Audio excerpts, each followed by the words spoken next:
something. I need to know, I need you to wait for a minute, take a while and consider it.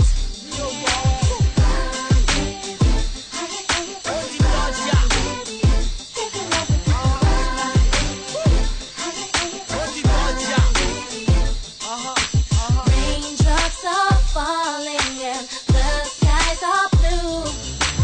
Music is playing and I'm loving you. I wanna run with you.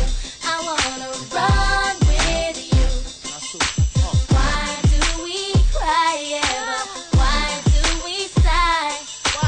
Why do we struggle and why do men die? I wanna run with you. I wanna run with you.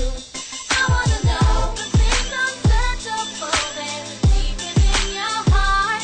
You'll find me there when no one else will go. I'm willing, Lord, to try. I wanna run with you, Lord. I know with you, Lord. Just run with you.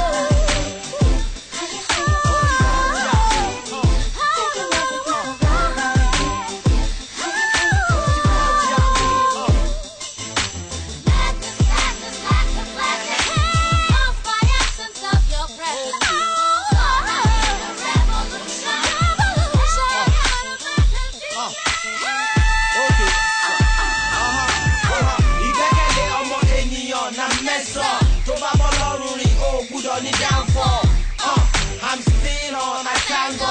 Aton generator, ti never pass a munono. Kaka ko soon, you have a minimum inspiration. Some video model ojú àwọn new generation.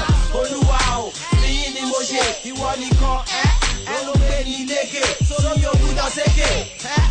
Ọ̀tẹ̀ ní bàbá tí mo ń sìn kì í ṣòfegè. Ó sọ mí yóge, sọ mí dáṣẹ́gun. Mo dúró tán,